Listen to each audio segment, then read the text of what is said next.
छोटे शेयर ऊंची छलांग और दर्शकों के काफ़ी सारे सवाल मिल चुके हैं हमें, और फटाफट से जो दर्शक सवाल पूछने में देरी कर देते हैं वो अपने सवाल भेज दें। और जो लोग मेरे से कंप्लेंट करते हैं कि मैंने उनका सवाल नहीं लिया, आज मैं उनसे कंप्लेंट कर दूंगा अगर उन्होंने सवाल नहीं भेजा, लेट भेजा तो। अब देखते हैं आज दर्शक नाराज होते हैं मेरे से या मैं उन पर थोड़ा सा वो करता हूँ कि मैं नाराज होता हूँ कि आपने सवाल लेट क्यों भेजा। तो देखते हैं आज। चलिए, अब शवन सिंह जी का सवाल है, कैनफिन होम मंथली पर डबल बॉटम है क्या, बाय कर सकते हैं? सर ये तो हमारे दर्शक देखिए टेक्निकल चार्ट देखना सीख रहे हैं। मानस सर बताएं, डबल बॉटम बन रहा है क्या? देखिए, जो डबल बॉटम आपको देखना है वो देखना है जब कोई गिरावट हो उसके बाद। कैनफिन होम्स लगातार हाई टॉप शायर बॉटम बना रहा है, मेरे ख्याल से 700 रुपए से तो नॉन स्टॉप बना रहा है। तो यहाँ पर डबल बॉटम नहीं बना है। 930 के आसपास एक रेजिस्टेंस डेवलप हुआ है, पर पैटर्न को देख के लग रहा है कि शायद 930 का आंकड़ा भी स्टॉक ब्रेक करके 1000 की तरफ जाने की कोशिश करेगा। और जब तक स्टॉक 890 जो कि 20 डे मूविंग एवरेज है उसके ऊपर ट्रेड करता रहेगा, तब तक यहाँ पर खरीदारी करके ही चलना है। कभी गिरावट मिले तो खरीदारी करें, आपकी पोजीशन में स्टॉप लॉस लगा के रखें, 890 का टारगेट सेट करें 1000 रुपए के आसपास के। ठीक है सर, पीएनबी पर कोई नया टारगेट बनता है क्या, साहिब जी पूछ रहे हैं। ये पीएनबी भी अब थोड़ा वेट करने का समय आ गया है। अब PNB, Canara bank, bank of Baroda, ये तीनों स्टॉक पे फिलहाल के लिए अभी खरीदारी नहीं करनी, थोड़ा वेट करेंगे। जब तक कोई रिवर्सल का कंफर्मेशन ना आए तब तक खरीदारी ना करें। पीएनबी के लिए सबसे अहम है 121 रुपए, 121 रुपए का आंकड़ा। अगर 121 के ऊपर जाएगा तभी पीएनबी में खरीदारी करेंगे। अगर आपके पास लॉन्ग पोजिशन है तो 115 का स्टॉप लॉस जरूर से लगा के रखें। संजीव कुशवाहा जी का सवाल है, सर ग्रीन पैनल ये इन्होंने 315 रुपए के कुछ शेयर लिए हुए हैं, सर इस पर क्या करें क्योंकि ये काउंटर 234 रुपए चल रहा है, तो इनको करीब करीब 80 रुपए का नुकसान हो रहा है इस काउंटर पर। Green panel sir. तो देखिए, व्यू तो अभी भी नेगेटिव है, लोअर टॉप लोअर बॉटम लगातार बन रहे हैं। और कहीं पर भी कोई रिवर्सल के साइन नहीं है। एक सपोर्ट है, मेरे ख्याल से वो 200 रुपए के आसपास है, वो भी काफी डीप है। बट फिर मेरा समझना ये है कि कभी कोई बाउंस बैक मिले तो यहाँ पर अपनी लॉन्ग पोजीशन से निकलने की कोशिश करनी है। और आप फिर से खरीदारी कर सकते हैं, अगर 290 रुपए के ऊपर निकले तो फिर से खरीदारी करिए, लेकिन उससे पहले अगर कोई बाउंस बैक मिले 250 275 की रेंज में, तो वहां पर लॉन्ग पोजीशन से निकलने की कोशिश करनी है। ठीक है सर। सर विक्रांत इंजीनियरिंग करके एक शेयर लिस्ट हुआ था अभी, ये 800 शेयर पड़े हुए हैं हमारे एक दर्शक के पास 99 रुपीज़ के। इस पर कोई लॉन्ग टर्म सजेशन या आपको कोई सपोर्ट रेजिस्टेंस दिख रहा है सर? ये काफी नया स्टॉक है। अगर हम देखें शॉर्ट टर्म में, मैं आपको व्यू बता देता हूँ। शॉर्ट टर्म में देखिए, एक सपोर्ट बना है 90 रुपए के आसपास और रेजिस्टेंस है 104 रुपए का। जब तक 90 रुपए के ऊपर ट्रेड करता रहेगा तब तक आप अपनी पोजीशन को होल्ड कर सकते हैं। हालांकि यहाँ पर रेंज बनी हुई है, कंसोलिडेशन दिख रहा है, कोई ट्रेंड नहीं है, इसीलिए 90 रुपए के स्टॉप लॉस में पोजीशन को होल्ड कर सकते हैं। लेकिन ध्यान रखिए, अगर 90 का लेवल ब्रेक हुआ तो उसके नीचे 10 रुपए की गिरावट और देखने को मिल सकती है। इसलिए अप्रोच कॉशियस रहेगी, 90 रुपीज का स्टॉप लॉस लगा ले। अगर फ्रेश खरीदारी करनी है तो आपको 104 रुपए के ऊपर ही करनी है। ठीक है। गजानन जी का सवाल है, टीम लीज सर इन्होंने 1750 के भाव के लिए हुए हैं, सेल करें या होल्ड टीम लीज? तो देखिए, सेल तो करना है। अब यहाँ पर करना है या कोई बाउंस बैक पे करना है, ये आपको डिसाइड करना है। लेकिन ये ट्रेंड निगेटिव ही है, यहाँ पर कहीं पर कोई रिवर्सल के साइन नहीं है, गिरावट बढ़ सकती है, शायद आपको नीचे की तरफ 1350 तक के भाव भी देखने को मिल जाए। तो टीम लीज में कभी बाउंस बैक मिले तो निकलने की कोशिश करें और फ्रेश खरीदारी 1850 के ऊपर ही करें। एटीजीएल में सर एवरेज कर सकते हैं क्या, अदानी टोटल गैस में? नहीं, एवरेज नहीं करना है एटीजीएल में। देखिए, दूसरे अदानी के कुछ स्टॉक्स ऐसे हैं जहां पर स्ट्रेंथ है, पर एटीजीएल में स्ट्रेंथ नहीं है।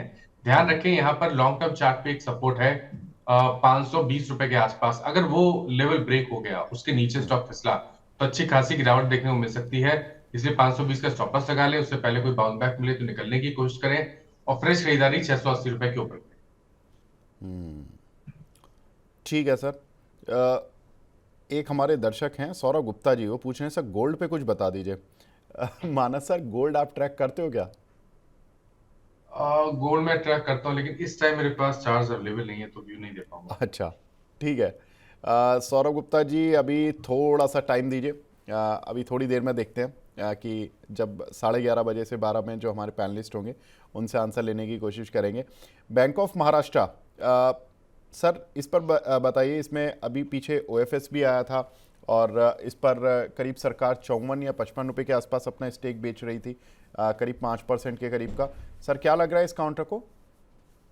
देखिए, बैंक ऑफ महाराष्ट्र ने करीब 2 मंथ पहले बहुत ही बढ़िया पैटर्न बनाया था। ऐसा लग रहा था कि स्टॉक 75 रुपए की तरफ जाने की कोशिश करेगा, लेकिन 61 के आसपास टॉप बना, वहां पर करेक्शन देखने को मिला है। अब देखिए, पॉइंट ये है कि 55 रुपए के ऊपर, जहां पर 200 डे मूविंग एवरेज है, उसके ऊपर ट्रेड करता रहे तो अपनी पोजीशन को होल्ड करिए, 55 रुपए का स्टॉप लॉस लगा लीजिए, लेकिन खरीदारी ना करें। अब फ्रेश खरीदारी ना करें। फ्रेश खरीदारी के लिए तो अब 61 के ऊपर जब तक ना निकले तब तक खरीदारी करने की राय नहीं रहेगी। गादिया मिता जी हमारी प्राइम मेंबर हैं। पहले तो गुड मॉर्निंग मैम।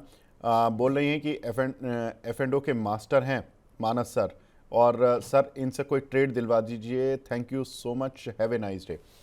मानस सर देखिए, अब आपकी पॉपुलर, आप हमारे शो पर F&O का ट्रेड नहीं देते हो सर, ये लोग बहुत बोलते हैं। सर एक F&O का ट्रेड दे दीजिए। तो मैं आपके शो के एंड में आज F&O का ही ट्रेड देता हूँ। चलिए चलिए, बिल्कुल ठीक है सर। तो मैम आप अभी और 20 मिनट वेट कीजिए, सर जब तक एक अच्छा सा F&O का ट्रेड आपको निकाल कर देंगे, सभी दर्शकों के साथ शेयर करेंगे हम लोग। JM फाइनेंशियल, सर इस पर आपकी राय, राज सिंह जी का सवाल है। तो देखिए, JM फाइनेंशियल में जो लोअर टॉप लोअर बॉटम बन रहे हैं वो अभी भी कंटिन्यू है। कहीं पर भी स्ट्रेंथ नहीं है। 20 डे 10 डे मूविंग एवरेज के नीचे ट्रेड कर रहा है। तो जब तक 160 रुपए के ऊपर ना निकले, यहाँ पर खरीदारी ना करें। कोई उम्मीद ना रखें कि कोई मीनिंगफुल रिकवरी देखने को मिलेगी जब तक 160 के नीचे ट्रेड कर रहा है। नीचे की तरफ ध्यान रखिए, अगर 135 का आंकड़ा स्टॉक ने ब्रेक किया तो फिर गिरावट बढ़ेगी। उस केस में 114 रुपए तक के भाव भी स्टॉक दिखा सकता है। तो यहाँ पर अप्रोच कॉशियस रहेगी। आपके स्टॉप लॉस 134 रुपए के नीचे रहेंगे और खरीदारी करने के लिए ब्रेकआउट का इंतजार करिए। 160 रुपए के ऊपर ही खरीदारी करेंगे। ठीक है।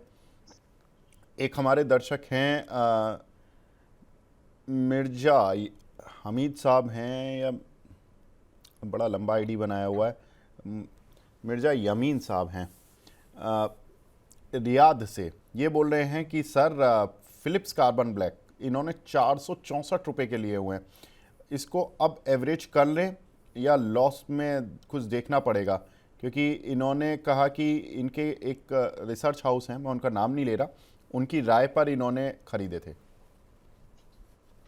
देखिए, जहां तक बात फिलिप्स कार्बन ब्लैक की है, यहाँ पर ट्रेंड निगेटिव है। बट ये जरूर है कि स्टॉक में एक डीप करेक्शन ऑलरेडी हो गया है और कोशिश कर रहा है स्टॉक बॉटम बनाने के लिए। तो जब इतना वेट कर लिए तो थोड़ा सा वेट और कर लीजिए। 304 रुपए के स्टॉप लॉस से पोजीशन को होल्ड करें, लेकिन ये ध्यान रखिए कि स्ट्रेंथ तो आपको 330 रुपए के ऊपर ही देखने को मिलेगी। अगर 330 का लेवल ब्रेक होगा, उसके ऊपर निकलेगा, तो फिर बाउंस बैक में 375 तक की रैली स्टॉक दिखा सकता है। मानस सर एक सवाल और बड़ा इंटरेस्टिंग है, इनका सवाल ये इसलिए मैं ले रहा हूँ क्योंकि ये सभी दर्शकों के लिए बड़ा इंटरेस्टिंग बन सकता है।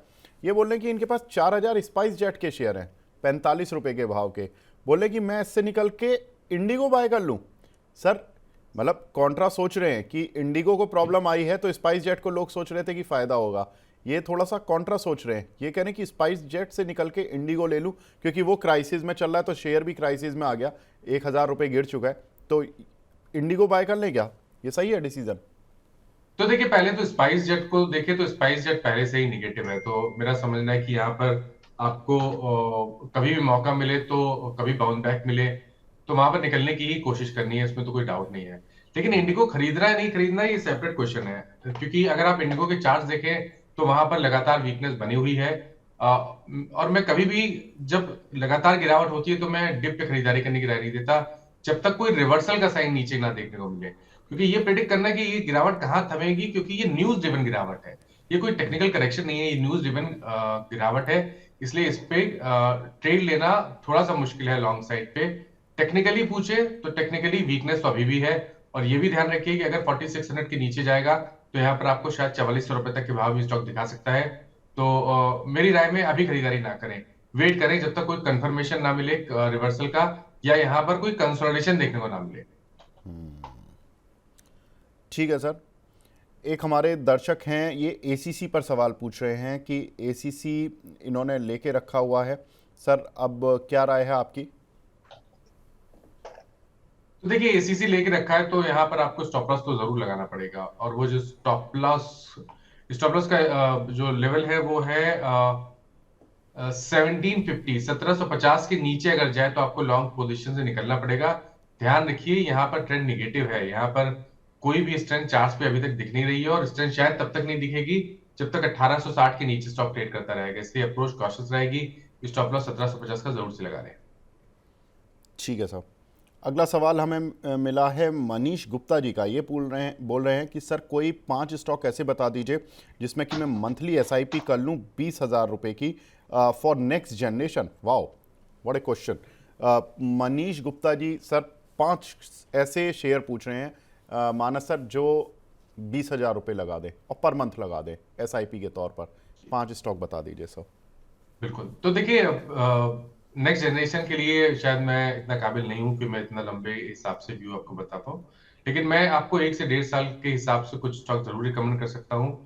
वहां पर आप एसआईपी के थ्रू ट्रेड ले सकते हैं, क्योंकि देखिए ये जो स्टॉक मैं बताऊंगा ये अगर आप देखें तो लार्ज कैप स्टॉक्स हैं, फंडामेंटली अच्छे स्टॉक हैं, तो वहां पर आप खरीदारी कर सकते हैं। सबसे पहले स्टॉक एचडीएफसी बैंक का है। मेरा समझना है कि एचडीएफसी बैंक लॉन्ग टर्म के लिए काफी बेहतरीन है। करंट लेवल्स पे भी आप इन निवेश के नजरिए से ट्रेड ले सकते हैं।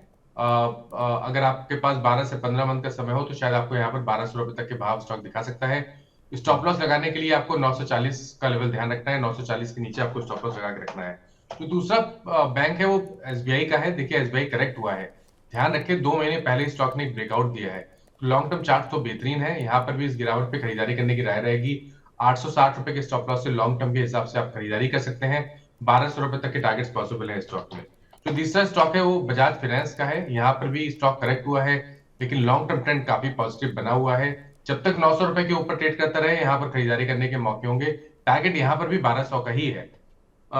जो तीसरा स्टॉक है वो ऑटो स्पेस से है। एमएनएम पे ध्यान रखें। एमएनएम में हमने इस मंथ थोड़ा करेक्शन देखा है, लेकिन ये करेक्शन एक बढ़िया बाइंग अपॉर्चुनिटी है। 3300 रुपए के स्टॉप लॉस से यहाँ पर खरीदारी करने की राय रहेगी। आई थिंक 4200 तक के भाव आपको एमएनएम दिखा सकता है लॉन्ग टर्म में। 4 स्टॉक मैंने आपको बता दिए। जो लास्ट स्टॉक है वो रिलायंस इंडस्ट्रीज का है। देखिए रिलायंस में मेरा व्यू पॉजिटिव है, लेकिन लॉन्ग टर्म के लिए 12 से 15 मंथ के टाइम फ्रेम के हिसाब से रिलायंस में 1400 रुपए के स्टॉप लॉस से खरीदारी करनी चाहिए। 1750 रुपए तक के टारगेट पॉसिबल है। Reliance industries, HDFC bank, SBI, इस तरह के सर ने बजाज फाइनेंस जैसे कुछ एक बड़े शेयर बताए हैं जहां पर कि आप अगले कुछ 1-2 साल के लिए एटलीस्ट आप एसआईपी कर कर चल सकते हैं और पैसा बना सकते हैं। बिल्कुल ठीक है सर।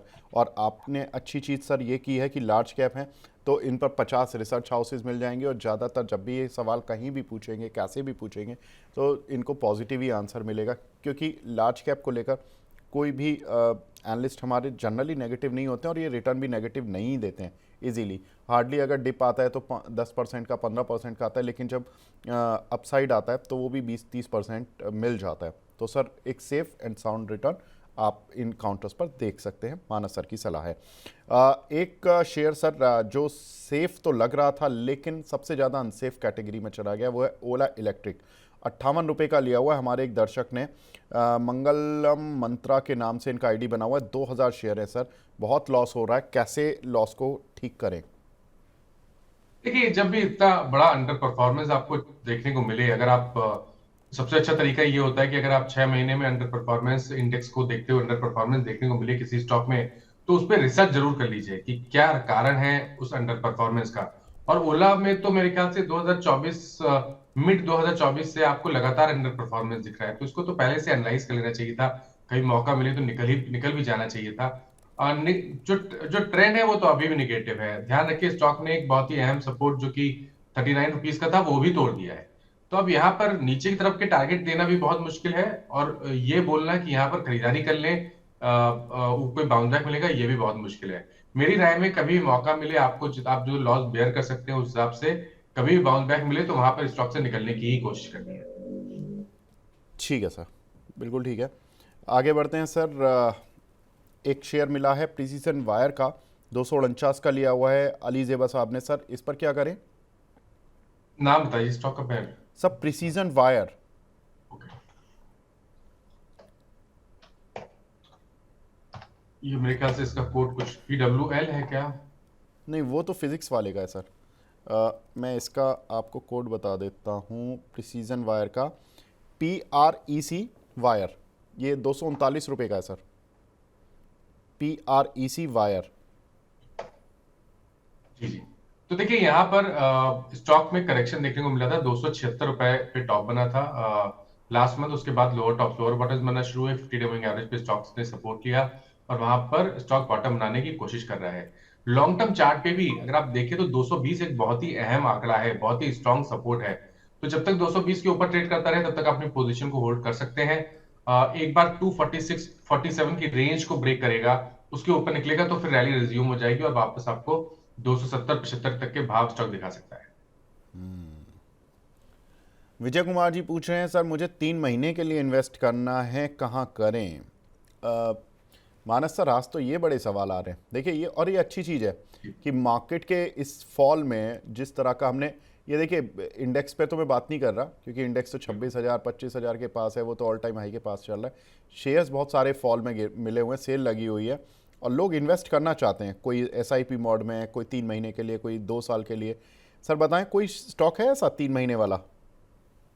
देखिए मैं नॉर्मली जैसे मैंने थोड़ी देर पहले बताया, मैं गिरते हुए स्टॉक में नॉर्मली ट्रेड देने का रिकमेंडेशन नहीं देता हूँ।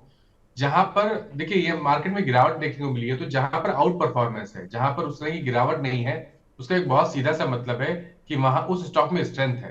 तो उन स्टॉक को ढूंढे जहां पर आउट परफॉर्मेंस है, जहां पर इस तरह की गिरावट पिछले दिनों देखने को नहीं मिली है। उनमें से एक स्टॉक अगर चूज करना हो तो वो आयशर मोटर्स का है। देखिए आयशर मोटर्स में एक क्लियर कट आउट परफॉर्मेंस है, स्टॉक में आज एक ब्रेकआउट देखने को मिला है। 3 मंथ के हिसाब से अगर एक ट्रेड लेना हो तो आप स्टॉप लॉस लगा के रखें 50 डे मूविंग एवरेज के नीचे, जो कि 6900 के आसपास है, और आपको 8,000 रुपए के टारगेट सेट करने हैं। तो आयशर मोटर सर, एक another safe and sound company, जहां पर कि सर को लगता है कि 8,000 रुपये तक के लेवल्स आपको मिल जाएंगे, तो यहाँ पर आप कुछ समय के लिए आप इन्वेस्ट कर सकते हैं। ये काउंटर आपके लिए स्पेशली निकाला है। होम स्टडी के नाम से एक आईडी बना हुआ है सर, टाटा टेक्नोलॉजीज में क्या करें? सर ये काउंटर पिट तो काफ़ी रहा है, इनका बड़ा रेवेन्यू टाटा मोटर्स से आता है। टाटा मोटर्स ने अभी बड़ी अच्छी कार लॉन्च की, ना टाटा मोटर्स चल के दिया, टाटा मोटर PV, और ना ही टाटा टेक्नोलॉजी चल के दिया। अब इसको ये माने कि मार्केट की करेक्शन थी, ज़्यादातर क्वालिटी लार्ज कैप या क्वालिटी मिड कैप भी पिटते हुए दिखाई दिए, उसका शिकार हो गया, या ये वीकनेस ही है इस काउंटर में? देखिए वीकनेस है, क्योंकि अगर आप देखें तो टाटा मोटर्स हो या टाटा टेक हो, इन सब ने पिछले, अगर आप 2024 जनवरी के आसपास से देखें तो एक बड़ा अंडर परफॉर्मेंस दिया है। 1,300 रुपए वाला स्टॉक आज 650 रुपए का ट्रेड हो रहा है टाटा टेक। तो लगातार अंडर परफॉर्मेंस है। मेरे ख्याल से एक वीक स्ट्रक्चर है, तो कभी बाउंस बैक मिले तो यहाँ पर निकलने की कोशिश करनी है, और बाउंस बैक के लिए भी आपको प्ले नहीं करना है। जब तक 800 रुपए के नीचे ट्रेड करे तब तक आपको कोई बाउंस बैक के लिए भी स्टॉक में प्ले नहीं करना है लॉन्ग साइड पे। ठीक है सर। एक सवाल मिला है सर, HBL इंजीनियरिंग पर 812 रुपये का लिया हुआ है, इस पर क्या करें? HBL इंजीनियरिंग पे 812 रुपए पे लिया हुआ है, तो देखिए मैं तो रिकमेंड करूंगा कि, क्योंकि ट्रेंड निगेटिव है, इसलिए मेरा रिकमेंडेशन है कि एक स्टॉप लॉस लगा ले 775 का। उसके नीचे जाए तो आप ट्रेडिंग की जो पोजीशन से निकल जाए। अगर आपने थोड़ा लंबे समय के हिसाब से लिया है तो 200 डे मूविंग एवरेज का इंतजार कर लीजिए। जब तक 740 के ऊपर ट्रेड करे तब तक आप पोजीशन को होल्ड कर सकते हैं, बट ट्रेडिंग के तौर पे स्टॉप लॉस लगा के आपको वहां पर अगर ट्रिगर होता है तो निकलने की कोशिश करनी है। यहाँ पर जो जो ट्रेंड है वो निगेटिव लगता है, लोअर टॉप लोअर बॉटम्स का ट्रेंड है, 20 वीक मूविंग एवरेज के नीचे स्टॉक ट्रेड कर रहा है। राजीव कुमार जी का सवाल है सर, डॉक्टर रेड्डीज 1300 पर लिया हुआ है, क्या करें? तो देखिए 1,300 रुपए पे डॉक्टर रेड्डीज लिया हुआ है, तो आप स्टॉक को होल्ड कर सकते हैं। यहाँ पर कंसोलिडेशन है, कंसोलिडेशन 200 मूविंग एवरेज के ऊपर हो रहा है। 2 दिन पहले 200 मूविंग एवरेज के नीचे गया था, लेकिन वहां पर फिर से बाइंग आ गई है। मेरा समझना है कि आपकी आपकी जो पोजीशन है वहां पर 1,200 रुपए के स्टॉप लॉस से होल्ड करना चाहिए। इस कंसोलिडेशन जोन के बाहर निकलेगा, अगर 1,300 रुपए के ऊपर निकलेगा तो उसके ऊपर 100 रुपए तक की रैली स्टॉक दिखा देगा। ठीक है सर। एक सवाल हमें मिला है सूर्य रोशनी पर सर, सूर्य रोशनी में क्या करें? तो देखिए सूर्य रोशनी में जो ट्रेंड है वो तो निगेटिव लगता है, लोअर टॉप लोअर बॉटम बन रहे हैं। कभी भी कोई उछाल मिलता है तो 20 डे मूविंग एवरेज के ऊपर स्टॉक सस्टेन नहीं हो पा रहा है। तो मेरा समझना यह है कि आपके पास पोजीशन है तो वहां स्टॉप लॉस 245 का लगा के रखिए। बाउंस बैक मिले तो 275 से 285 इस रेंज में लॉन्ग पोजीशन से निकलना है आपको, बाउंस बैक मिले तो। और खरीदारी आपको 320 रुपए के ऊपर ही करनी है। ठीक है सर। आकाश जी हैं कैलकाटा से, ये पूछ रहे हैं HPCL, इसमें क्या करना है, शॉर्ट टर्म टारगेट क्या रख सकते हैं? तो देखिए अभी तक का तो ट्रेंड निगेटिव लग रहा है। कल भी अगर आप देखें तो रिकवरी देखने को मिली थी, लेकिन स्टॉक सस्टेन नहीं हो पाया। 20 डे मूविंग एवरेज को टेस्ट करके सेलिंग प्रेशर वापस देखने को मिल रहा है। आपकी जो पोजीशन है वहां पर आपको 460 के स्टॉप लॉस से पोजीशन को होल्ड करना है शॉर्ट साइड पे, और 430 रुपए के टारगेट सेट करने हैं। ठीक है। एक सवाल हमें मिला है सर SBI पर तो वैसे आपने अभी राय भी दी है, लेकिन सर SBI शॉर्ट टर्म के लिहाज से कैसा लग रहा है? देखिए शॉर्ट टर्म के हिसाब से जब तक 4-5 दिन पहले जो लो बना था उसके ऊपर ट्रेड करता रहे तब तक आप पोजीशन को होल्ड कर सकते हैं, जो कि 944 है। तो 944 के स्टॉप लॉस से होल्ड करिए। अगर 975 के ऊपर निकला तो 1000 रुपए तक के भाव शॉर्ट टर्म में स्टॉक दिखा देगा। ठीक है। एक हमारे दर्शक हैं अक्की ANJP के नाम से इनकी आईडी बनी हुई है सर, गैलेक्सी सर्फेक्टेंट, इस काउंटर को इन्होंने 2700 रुपये पर लिया हुआ है, इसमें क्या करें सर? तो देखिए स्टॉक ने मेरे ख्याल से ये अप्रैल 2025 के लो को भी ब्रेक किया है अभी 2 दिन पहले, और लोअर टॉप लोअर बॉटम का ट्रेंड है।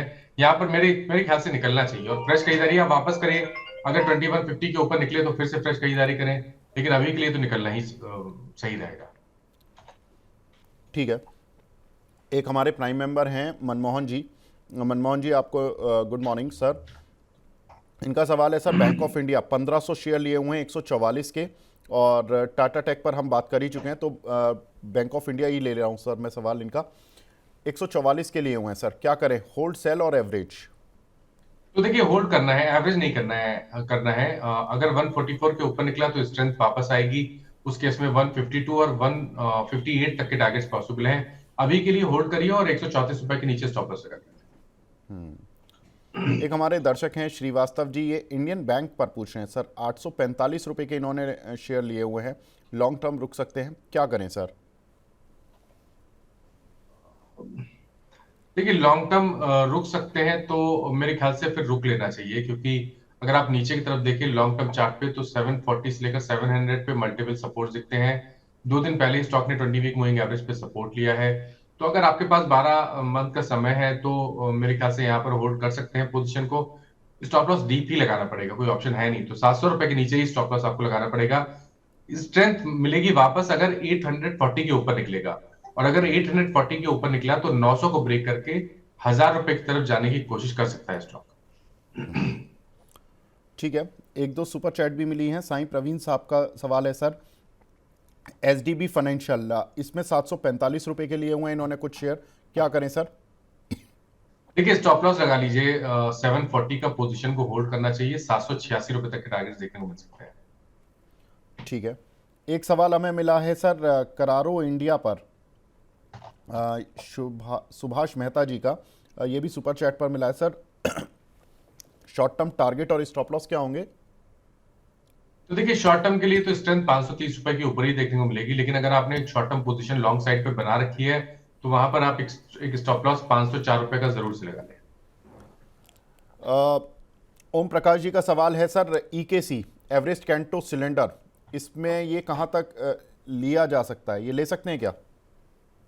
देखिए अगर 120 का लेवल ब्रेक हो उसके ऊपर सस्टेन करे तो 114 के स्टॉप लॉस से आप खरीदारी कर सकते हैं, और टारगेट आपको 134 रुपए के सेट करने हैं उस केस में, अगर 120 के ऊपर निकले तो। ठीक है। नवकार कॉर्प सर 108 रुपये का लिया हुआ है दीपक गुप्ता जी ने, इसमें मीडियम टर्म का टारगेट क्या रहेगा सर? देखिए ट्रेंड निगेटिव है, लोअर टॉप लोअर बॉटम से 200 वीक मूविंग एवरेज के नीचे ट्रेड करने लगा है। कभी बाउंस बैक मिले तो वहां पर पोजीशन से निकले तो बेहतर रहेगा। खरीदारी तो आपको 120 रुपए के ऊपर ही करनी है। ठीक है सर।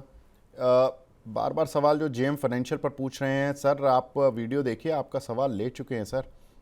टेक्नो इलेक्ट्रिक, ये सवाल मिला हुआ है सर, इस पर बहुत लॉस हो रहा है, एक हमारे दर्शक हैं इनको, इसमें क्या करना है सर? तो देखिए निकलना तो यहाँ पर भी है। कभी बाउंस बैक मिले तो निकले, अभी नहीं। कोई बाउंस बैक मिले स्टॉक 1200 रुपए के आसपास है, तो वहां पर निकलने की कोशिश करें, और खरीदारी आपको 1375 के ऊपर ही करनी है। ठीक है। एक सर, दर्शक बार बार पूछ रहे हैं ये गांधिया जी कि आपने एफ एंड ओ का ट्रेड नहीं बताया सर। जी। हाँ, तो तो मानस सर, वैसे तो आपने बहुत सारे ट्रेड बता दिए, सारे ही एफ एंड ओ में, लेकिन एक ट्रेड जो कि शॉर्ट टर्म के लिए हो वो बताइए। ठीक है, तो देखिए एक स्टॉक मैं आपको रिकमेंड कर रहा हूँ, ये ऑप्शन ट्रेड होगा। मदरसन के ऑप्शन में 120 वाले कॉल ऑप्शन में खरीदारी करने की राय रहेगी। यहां पर अगर आप देखें तो एक फ्रेश ब्रेकआउट है, 3 रुपए 35 पैसे पे ये ऑप्शन ट्रेड हो रहा है। इसमें करंट लेवल्स पे आप खरीदारी कर सकते हैं। 1 रुपए 90 पैसे के स्टॉप लॉस से खरीदारी करनी है, 7.5 रुपए के टारगेट के लिए। ठीक है, बिल्कुल ठीक है। तो मदरसन के ट्रेड को बताया सर। इसमें कौन सी स्ट्राइक की कॉल बताई सर आपने? 120 के कॉल ऑप्शन की मैंने बात की। 120 की कॉल ऑप्शन। ठीक है जी सर। तो मदरसन की 120 की कॉल यहाँ पर चल रही है सर 3 रुपये 25 पैसे 27 पैसे, राइट? बिल्कुल। जी जी बिल्कुल। तो इसका क्या टारगेट लेकर चलें सर? 7.5 रुपए के टारगेट सेट करेंगे, अच्छा, और एक जी, और 1 रुपए 90 पैसे का स्टॉप लॉस लगाएंगे। ठीक है, वेरी नाइस सर, बहुत बढ़िया कॉल है ये। तो यहाँ से 7.5 का टारगेट मतलब हो गया डबल से भी ज़्यादा आपको पैसा बन जाएगा। और स्टॉप लॉस है 1 रुपये 90 पैसे का। बिल्कुल ठीक है सर। 6,150 का लॉट है, गया तो करीब 7-8 हज़ार रुपये जाएगा, आया तो करीब 20,000 से ज़्यादा आएगा। तो बेहतरीन सर। मानस सर, यही चीज़ चाहिए थी आपसे। और ज़रा एक बार मदरसन को बाय की मोहर लगा दीजिए इस पर। तो अच्छा, मानस सर, एक चीज़ और, जब हम शेयर पर बुलिश हो रहे हैं तो इसमें शेयर का और टारगेट बता दीजिए कि अगर शेयर कहाँ तक जा सकता है ये। तो देखिए मदरसन में क्योंकि आज एक फ्रेश ब्रेकआउट है, अगर आपको एक ट्रेडिंग कॉल लेना हो तो आप 117 रुपए के स्टॉप लॉस से खरीदारी कर सकते हैं। 127 रुपए तक के टारगेट्स पॉसिबल है स्टॉक में। ठीक है, तो 117 रुपये के स्टॉप लॉस के साथ 127 का टारगेट। ठीक है सर, बिल्कुल ठीक है। अभी हमारे साथ दूसरे खास मेहमान भी जुड़ेंगे, तब उनके पास भी चलेंगे। लेकिन सर, मानस सर, एक हमारे दर्शक हैं वो सिप्ला में फंसे हुए हैं। 1,460 रुपये के उन्होंने लिए हुए हैं 1 साल के लिए, क्या करें सर? ओके, तो देखिए सिप्ला में मेरे ख्याल से अगर आपके पास लॉन्ग टर्म के लिए पोजीशन है तो आप बने रह सकते हैं। लॉन्ग टर्म चार्ट पे एक सपोर्ट है 1475 के आसपास, उसके नीचे स्टॉप लॉस लगा लीजिए, बने रहिए फिलहाल के लिए। अगर 1540 1540 के ऊपर निकलेगा तो फिर आपको 1600 1620 तक की रैली स्टॉक दिखा देगा। बिल्कुल ठीक है। सिप्ला में फंसे हुए नहीं है, इनफैक्ट थोड़ा रिटर्न ही आ रहा है इनको। 1,460 रुपये का लिया हुआ है, 1,500 की रेंज पर पार कर चुका है। ठीक है मानस सर, आप हमारे साथ जुड़े सर, बहुत बहुत शुक्रिया हमसे जुड़ने के लिए, अपना प्रीशियस टाइम देने के लिए। सर, कोई डिस्क्लेमर देना चाहेंगे? तो देखिए जिन स्टॉक्स के बारे में बात हुई, किसी भी स्टॉक में मेरा पर्सनल पोजीशन नहीं है, बट इनमें से कुछ स्टॉक ऐसे हैं जो हम लोग टाइम टू टाइम अपने क्लाइंट्स को रिकमेंड करते रहते हैं, तो उन स्टॉक्स में क्लाइंट्स के पास पोजीशन जरूर हो सकती है। ठीक है, ठीक है मानस सर, बहुत बहुत शुक्रिया सर हमसे जुड़ने के लिए, अपना कीमती समय देने के लिए। अब हमारे साथ तीसरे खास मेहमान जुड़ चुके हैं। हमारे साथ वेंचुरा सिक्योरिटीज़ के head of research Vineet sir जुड़ चुके हैं। काफ़ी दिनों बाद विनीत सर की वापसी हुई है। Vineet sir, good morning, thank you so much.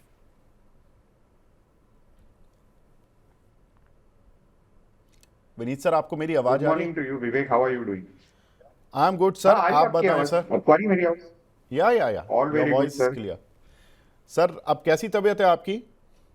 बहुत बढ़िया एकदम, thank you. Thank you for joining in sir. और हम उम्मीद करते हैं कि आप पूरी तरह से स्वस्थ हो जाएं जल्द से जल्द।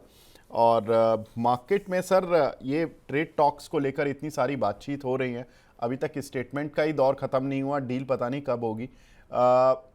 अब बातें आ रही हैं कि मार्च तक भी बातें आ रही हैं, कुछ लोग कह रहे थे कि दिसंबर तक हो जाएगी।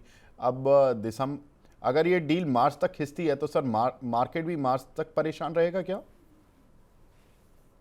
देखिए जो हालात बन रहे हैं ना, जिस तरह से अपना जो एक्सेस सिस्टम में है, सेलिंग का जो mid cap stocks and small cap में है, उसका सेलिंग का दौर और थोड़ा जारी रहेगा, क्योंकि 1,10,000 करोड़ का एमटीएफ बहुत ज्यादा होता है मेरे हिसाब से। अपने मार्केट को एक लेवल सेटल होने को लगती है, बाद में ये सब ठीक होती है। तो इसलिए हमें लगता है कि ये दौर चालू रहेगा। दूसरी चीज क्या है, जो कंसर्न्स है on the US markets, US economy, और जिस तरह से अपना रूपी नोज डाइव कर रहा है, तो ये सारी चीजें आपको क्रिएट कर रही है एक ऐसा बेयर मार्केटिश एनवायरनमेंट लेकिन आप देखोगे कि निफ्टी काफी स्ट्रांग है और हम उम्मीद रखते हैं कि थोड़े दिनों में ही ये जो मेल्टडाउन हुआ है ना मिड कैप और स्मॉल कैप में, ये जल्द ही सुधर जाएगा और वहां से आपको बाइंग अपॉर्चुनिटीज बनने आज दिख जाएगी आप। ठीक है सर। सर कुछ एक शेयर्स जो कि काफ़ी ज़्यादा परेशान कर रहे हैं पिछले कुछ दिनों से, उसमें एक नाम है केन्स टेक्नोलॉजीज़ का। एक हमारे दर्शक का सवाल भी है मोहसिन साहब का। इस पर सर कोई बाय रेटिंग है लॉन्ग टर्म के लिए? सर ये काउंटर 30% तक गिर गया था पिछले जब इसमें खबर आई थी, और उसके बाद ये काउंटर पर दो रिपोर्ट्स आई, एक जेपी मॉर्गन की आई थी और एक मैक्यूरी की आई थी, और दोनों ने जो रिकमेंडेशन के टारगेट दिए थे वो करीब 7500 से 7700 रुपये के दिए थे, और अब 4000 पर ये काउंटर थोड़ा सेटल होता हुआ दिख रहा है। क्या लग रहा है सर? देखिए, कंपनी ने काफी सारी क्लैरिफिकेशंस दिए, डिटेल क्लैरिफिकेशंस दी है कल जो कॉन कॉल हुआ था, तो हमें लगता है कि वो काफी पॉजिटिव है और आगे जाके ये लेवल पकड़ लेगा। लेकिन आपको एक चीज ध्यान में रखनी चाहिए कि वैल्यूएशन रिच है, कॉर्पोरेट गवर्नेंस का थोड़ा सा इशू बन चुका है, कंपनी में क्लैरिफिकेशन तो दे दी है, लेकिन ये थोड़ा टाइम लगता है सॉर्ट आउट होने में। तो आपको अगर ये स्टॉक नेक्स्ट फॉल में आपको नीचे मिलता है तो उसमें आप जरूर एक्यूमुलेट कर सकते हो, क्योंकि इसमें का जो ओवर वैल्यूएशन है काफी हद तक कम हो चुका है। ठीक है सर। सर एक काउंटर डिक्सन टेक और बीएससी, इन दोनों पर भी बताइए सर, क्योंकि ये बड़े बड़े शेयर हैं। बीएससी में खास तौर से बीएससी को लेकर लोग बहुत ज़्यादा बुलिश रहे हैं, पैसा भी बनाया, लेकिन अब थोड़ा सा जिन लोगों ने पहले करीब 2-3 महीने पहले, 6 महीने पहले भी लिया, तो थोड़ा उनको उतना रिटर्न नहीं मिला जिस तरह से बीएससी में ये एक्सपेक्ट करते हैं। कोई उम्मीद सर लॉन्ग टर्म के लिए बीएससी पर? मुझे लगता है कि वॉल्यूम जो सिस्टम में है वो काफी गिरते जा रहे हैं और एक सेबी का भी डिस्कशन लेटर आ गया to curb practices in FnO, तो उसमें ना हमें लगता है कि और थोड़ा सा प्रेशर आ सकता है। तो इस रेट पे हमें बीएसई को फुली वैल्यूड लगता है और हम इसमें आपको रेकमेंड करेंगे कि आप एमसीएक्स ले और उसकी जगह पे बीएसई की जगह पे। ठीक है। और सर डिक्सन टेक पर आपका व्यू सर? डिक्सन टेक में हमें बुलिश व्यू ही है। कंपनी ने ग्रोथ रेट कोई कभी गिरी नहीं है, इंटैक्ट ही है, और हमें लगता है कि ये जो आउटसोर्सिंग का माहौल है वो जारी रहेगा और हम इसमें बाय टारगेट से एज्यूम कर रहे हैं। ठीक है सर। एक काउंटर आया था एलजी इलेक्ट्रॉनिक्स, जिसने कि बड़ी अच्छी धुआंधार ओपनिंग दी थी और बड़ा अच्छा रिटर्न दिया लोगों को, और उसी समय पर टाटा कैपिटल का भी आईपीओ आया था, उसने उतना कुछ खास कर नहीं पाया। अगर मैं बोलूं कि एलजी इलेक्ट्रॉनिक्स आज और टाटा कैपिटल भी आज, जो कि ग्रे मार्केट में जब हम देखेंगे तो उस समय पर जो प्रीमियम था टाटा कैपिटल पर इतना ज़्यादा था कि मतलब आईपीओ आने से पहले ही नॉन लिस्टेड मार्केट में इनफैक्ट ये काउंटर आई थिंक 800-900 रुपये का चल रहा था। उसके बाद जब लिस्ट हुआ तो ये बहुत ही रीज़नेबल प्राइस पर लिस्ट हुआ इन टर्म्स ऑफ अगर हम अनलिस्टेड मार्केट के कंपैरिजन में देखें। हालांकि वैल्यूएशन के कंफर्ट जोन इस पर एनालिस्ट तब भी नहीं थे, 330 रुपये पर भी नहीं थे। अभी वैल्यूएशन कंफर्ट टाटा कैपिटल पर लौटा है या नहीं? दूसरा कि एलजी इलेक्ट्रॉनिक्स इतना चलने के बाद वैल्यूएशन वाइज कैसा दिखता है सर आपको? नहीं, हम एलजी इलेक्ट्रॉनिक्स के ब्रांड पे ऊपर काफी बुलिश है। आपको नजर आएगा कि थोड़ा प्रीमियम है वैल्यूएशंस, लेकिन हमें लगता है कि ये जो काउंटर है ना, इसको हमेशा हाई पी मिलेगी। इसका ब्रांड पुल बहुत जबरदस्त है, ये प्रोडक्ट्स काफी फ्रीक्वेंसी से लॉन्च करते हैं और काफी अग्रेसिव है मार्केटिंग में। तो हमें उम्मीद है कि इसमें तेजी बरकरार रहेगी और ये स्टॉक कोई डिक्लाइंस में लेना ही चाहिए। जहां तक टाटा कैपिटल की बात है, हमें लगता है कि उसका वैल्यूएशन कंसर्न तो अभी थोड़ा बहुत थम गया है, लेकिन इसको वापस डोर पकड़ने में टाइम लगेगा। तो आने वाले दिनों में अगर आपको दिखता है कि इसमें हिट आता है स्टॉक में, तो आप उसको एक्यूमुलेट करने को सोच सकते हैं। ठीक है सर। सर काफ़ी सारे सवाल हमें मिलते हैं डेली अदानी शेयरों पर भी। अदानी शेयरों पर मैं विस्तार से आज बात करूंगा, लेकिन वो हम थोड़ा स्टॉक एक्सरे में कर लेंगे। एक सवाल सर जो कि हमें मिला है यहाँ पर अंबुजा सीमेंट पर। अंबुजा सीमेंट में क्या करें सर? नहीं, अंबुजा सीमेंट लेना ही चाहिए। इसमें क्या है, आप देखो कैपेसिटी एडिशंस उनके कल्मिनेशन पे आ चुकी है, तो हमें लगता है कि ये स्टॉक काफी अट्रैक्टिव लेवल्स पे है और ये स्टॉक लेना ही चाहिए। संदीप सिंह जी का लेकिन सवाल। इसमें आपको एक जी थोड़ा सा क्लैरिफिकेशन देना चाहूंगा हाँ। कि अडानी स्टॉक्स में ना फिलहाल के लिए ऐसा कोई बाइंग का माहौल नहीं बन रहा है। तो मुझे लगता है कि ना ये सब स्टॉक्स आप ब्रेकआउट पे ही ले, क्योंकि आप देख रहे हो कि एक एक दिन की चांदनी होके स्टॉक महीना भर तक ड्रिफ्ट होता रहता है। तो जब तक ये बाइंग स्ट्रेंथ नहीं आता है ना, 2 या 3 दिन की तेजी अच्छी तरह से नहीं आती है ना, तब तक मुझे लगता है कि ये स्टॉक्स में आप trading opportunity only on strength देखिए। ठीक है सर। सर एक share Hero MotoCorp Sandeep Singh ji ने लिया हुआ है 4,000 रुपये का। पैसा अच्छा बन रहा है, अभी पूछ रहे हैं कि होल्ड करें या एग्जिट कर लें? देखिए, थोड़ा बहुत माहौल इंडियन मार्केट्स में बारिश के अनसीजनल रेनफॉल को लेके थोड़ा सा नेगेटिव हो चुका है। लेकिन जिस तरह से इंटरेस्ट रेट्स गिर चुके हैं ना, मुझे लगता है कि हो सकता है कि एक हाथ 2 महीने के लिए थोड़ा सा trend down away of the buying trend. लेकिन ये स्टॉक लेना ही चाहिए। मुझे लगता है कि इसमें और एक 400-500 रुपए की अपसाइड बन सकती है। एक हमारे दर्शक हैं सर, वो पूछ रहे हैं प्रेस्टीज इस्टेट पर। अवव्य रॉय जी हैं, 1740 रुपये के इन्होंने लिए हुए हैं। सर प्रेस्टीज इस्टेट कैसा लग रहा है सर अभी? अभी थोड़ा हमें लगता है कि इसमें ये ड्रिफ्ट होगा डाउन। ज्यादा यहाँ से 22 की उम्मीद नहीं है हमारी, तो इसको हम अवॉइड लिस्ट में ही रखेंगे। विनीत सर का एक्सपीरियंस मिड कैप में भी बहुत अच्छा है सर। प्राइम फोकस यहाँ पर इनका सर कनाडा वगैरह में काफ़ी अच्छा एक्सपोजर था और ये काउंटर चला भी था। इसमें एक खबर आई थी कि एक बड़े एस इन्वेस्टर ने एंट्री ली है। इस पर क्या करें सर? एक हमारे दर्शक हैं कुलविंदर जी हैं, कुणाल जी हैं, माफ़ कीजिएगा, इन्होंने 217 रुपये की बाइंग की हुई है। तो मुझे लगता है कि प्राइम फोकस पे आपको वेट करना चाहिए।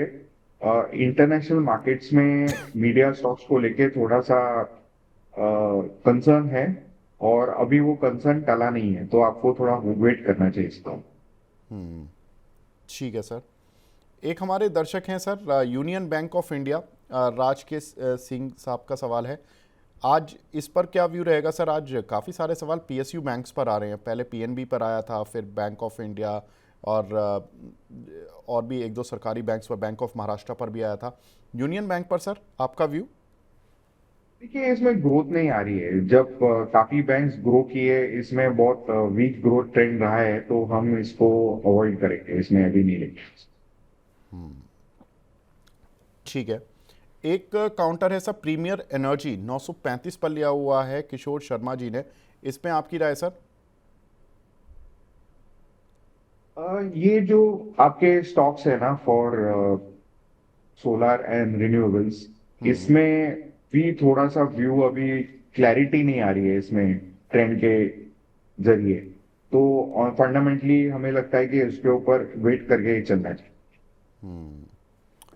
सर एक काउंटर है मैग्लेनिक क्लाउड, ये एक हमारे दर्शक हैं ऑन स्टाइल नाम से। सर इस काउंटर को आप ट्रैक करते हैं क्या? नहीं, ये मेरे ख्याल से ये एसएमई स्टॉक है, तो हम इनको ज्यादा ट्रैक नहीं करेंगे। ओके ठीक है sir. GMR airport, Vineet sir इसमें क्या करें जीएमआर एयरपोर्ट और इंडिगो में? क्योंकि इंडिगो की फ़्लाइट कैंसिलेशन पर आया कि 10% तो उनको फ़्लाइट घटानी ही पड़ेंगी, और अभी तो पिछले 7-8 दिनों में देखो तो 4500 से ज़्यादा फ़्लाइट्स उनकी कैंसिल हुई हैं। उन पे उतनी कैपेसिटी, मतलब टेक्नोलॉजिकली वाइज उतना ज़्यादा ये रन नहीं कर पा रहे हैं। फाइनेंशियली भी इनके डाउनग्रेड्स कुछ हुए हैं। अभी क्या करें सर जीएमआर एयरपोर्ट पर और इंडिगो पर? क्योंकि अगर फ्लाइट मूवमेंट कम होगा, लोग फ्रस्ट्रेट होकर एयरपोर्ट से बाहर जाएंगे, तो सेंटिमेंटली जब तक वो चीज़ें नॉर्मल नहीं हो जाती, वो एयरपोर्ट पर या फ्लाइट पकड़ने में ज़्यादा इंटरेस्टेड नहीं होते। और उसके इस अपॉर्चुनिटी को देखते हुए बहुत सारे जो दूसरी फ्लाइट कंपनियां, उन्होंने बहुत ज़्यादा प्राइसेस बढ़ा दिए, 2-2, 3-3 गुना कर दिए। हालांकि सरकार ने उन पर कैप लगाया, लेकिन वो कैप ऐसा है कि जिसमें आम आदमी को कोई फ़ायदा लग नहीं रहा है, क्योंकि 500 किलोमीटर तक 7,500 रुपये देने, 500 से 1000 किलोमीटर के आपको 18,000 मैक्सिमम तक फ़्लाइट के चार्ज कर सकते हो।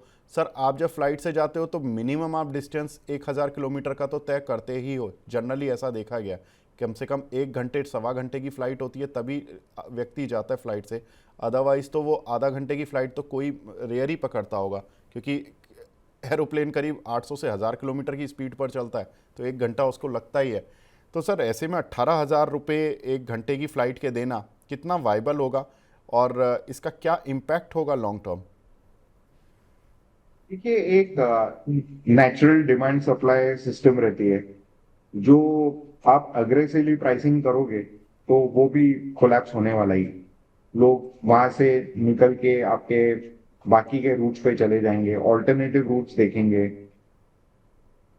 तो मेरे हिसाब से इंटरग्लोब एविएशन को 2-3 टाइप के हिट्स आ रहे हैं। नंबर 1, आपका हिट आ रहा है because of availability of pilots. दूसरी चीज, गवर्नमेंट ने इनके जो प्रीमियम जो रूट्स है उनके 100 रूट कम कर दिए। तीसरी चीज, आप देखोगे कि इनको काफी रिस्ट्रिक्शंस भी आ रहे हैं, पेनल्टीज भी आएंगे। तो हमें लगता है कि ये स्टॉक अभी रिबाउंड कर रहा है, लेकिन इसमें अभी नहीं लेना चाहिए, क्योंकि हमें अनुमान लगाना चाहिए कि आगे जाके इनके किस तरह से मार्जिन सेटल होंगे। क्योंकि अगर आप 10-15% से प्राइस कट करोगे तो आपका डायरेक्ट ग्रॉस मार्जिन को इम्पैक्ट होता है, और वो आगे जाके भी काफी नेगेटिव प्ले आउट हो सकता है ऑन एबिटा। तो एक क्वार्टर रुक के व्यू बना के ही लेना चाहिए ये स्टॉक को। फिलहाल catching a falling knife is not the right way. आज अंशुल जी भी जुड़ने वाले थे, लेकिन कॉन कॉल पे वो अटक गए हैं, तो उनकी तरफ से मैसेज आया है कि भाई वो थोड़ा सा कॉन कॉल पर आज थोड़ा बिजी रहे, तो वो नहीं जुड़ पाए हमारे साथ 11:30 से 12 बजे में। लेकिन कोई बात नहीं। एक सवाल जो कि उनके लिए अक्सर आता है, JSW infrastructure. Sir, Vineet sir, आज इस पर फंडामेंटल पे आपसे व्यू लेना चाहता हूँ। JSW इंफ्रा और अदानी पोर्ट 50-50% के एबिटा मार्जिन वाली कंपनियां, ये काउंटर JSW इंफ्रा क्यों अटका पड़ा है, और जबकि अदानी पोर्ट अच्छा चल रहा है? ये तो एक मार्केट में लिक्विडिटी सेलिंग जो हो रही है उसकी वजह से अटका हुआ है, पर मुझे लगता है कि डेफिनेटली ये चल जाएगा। और मुझे लगता है कि Gujarat Pipa power is a better buy, क्योंकि इनके जो इंफ्रास्ट्रक्चर के जो व्यूज आए हैं वो काफी पॉजिटिव है, और लॉन्ग टर्म में इनका केपेक्स काफी अच्छा होने वाला है। तो मुझे लगता है कि ये अभी अट्रैक्टिवली प्राइस्ड है to buy into for the long term. ठीक है। और सर, पिरामल फार्मा, इसमें आपकी राय? सर, नदीम खान साहब का सवाल है, इन्होंने इसमें 1 साल रुक सकते हैं? ये काउंटर के पिछले 2 क्वार्टर के रिजल्ट तो थोड़े वीक रहे हैं, इसमें लॉस भी दिखाया कंपनी ने, लेकिन क्या लग रहा है सर? रेट चलता है अभी 200 के आसपास है ना? नहीं तो सर, अभी तो 172 आ गया ये। हाँ, तो ये देखिए, ये एक वैल्यू बाय एरिया में है स्टॉक। ओके। तो इसको आप डेफिनेटली ले सकते हो। देखिए, यूएस में फार्मा के पीछे चलते हैं ना, काफी बहुत इन्वेस्टमेंट हो रही है। अब पिरामिड फार्मा के इंटरनेशनल कैपेसिटी अच्छी है, तो आपके लिए एक अपॉर्चुन टाइम है ये स्टॉक लेने के लिए। लेकिन ना इसको ना आपको ट्रैकिंग क्वांटिटी खरीद के उसके जो क्वार्टरली कॉल्स आते हैं ना उनको ट्रैक करना चाहिए कि इनका रैंप अप कैसा होता है ऑन ऑन कैपेसिटी बिल्डअप। तो ये स्टॉक को आप वैल्यू बाय के हिसाब से छोटा क्वांटिटी लेके इसको ट्रैक करके, जैसे मैंने बोला, आप इसको खरीद सकते हो। इसमें डाउनसाइड रिस्क मिनिमम है, लेकिन अगर ये गेट देयर एक्ट टुगेदर तो ये स्टॉक फिर फायर कर सकता है और फिर काफी अच्छी तेजी पकड़ सकती है। लेकिन आपको इसको थोड़ा सा ट्रैक करना पड़ेगा।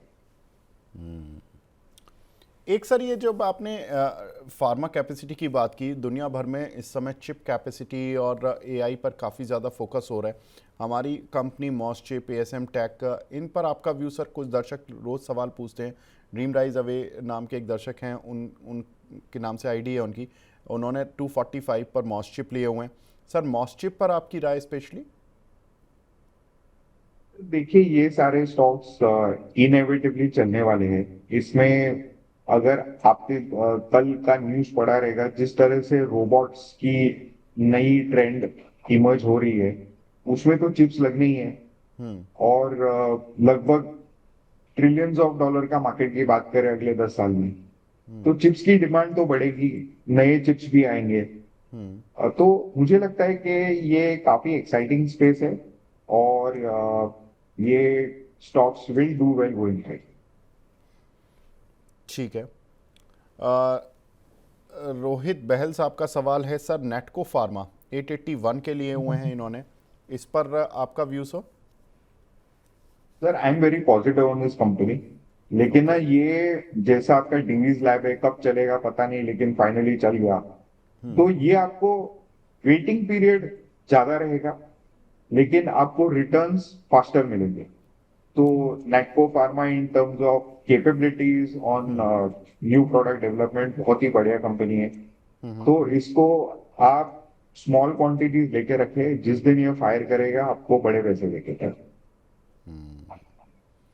एक कंपनी है सर एवेंटेल, इस पर काफ़ी हमारे दर्शक हैं, चेतन गोयल साहब काफ़ी बार सवाल पूछ चुके हैं सर, इसमें क्या व्यू रहेगा आपका? इन्होंने 194 के लिए हुए हैं। ये स्टॉक है ना, इट हैज डन वेल, लेकिन लास्ट फ्यू क्वार्टर से इतना एक्साइटिंग ट्रेंड नहीं रहा है, उनको मार्जिन प्रेशर आ रहा है, सब हो रहा है, तो ये अवॉइड कर सकते हैं आप स्टॉक फिलहाल के लिए। स्पेस अच्छी है, space technology and other products, उन्होंने परफॉर्मेंस भी अच्छी की थी हिस्टोरिकली, पर last few couple of weeks में ना, क्वार्टर्स में वो थोड़ा सा ट्रेंड ये हो गया है, तो हमें देखना पड़ेगा ये क्वार्टर में क्या ट्रेंड आता है।